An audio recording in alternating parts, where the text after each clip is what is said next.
Wow, ang ganda naman ng buwan. Oh, tingnan nyo, ang ganda ng view.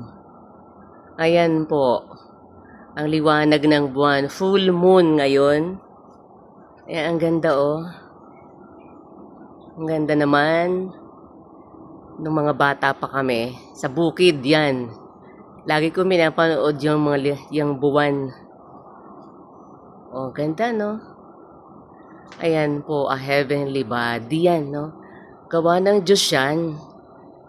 Kaya yung mga hindi naniniwala na may Diyos, naku, sabi sa Biblia, mangmang yun eh. Kasi sino naman ang gagawa niyan, oh? Paano yan mapupunta dyan kung walang gumawa, hindi ba? Ang ganda ng buwan, oh. Ayan, oh, bilog na bilog. Ayan po. Ang ganda ng... Ayan, oh. May kanta pa nga, di ba? O maliwanag na buwan. Ayan, ang ganda. Ayan po. Full moon. Full moon ngayon. Ang ganda, oh, liwanag.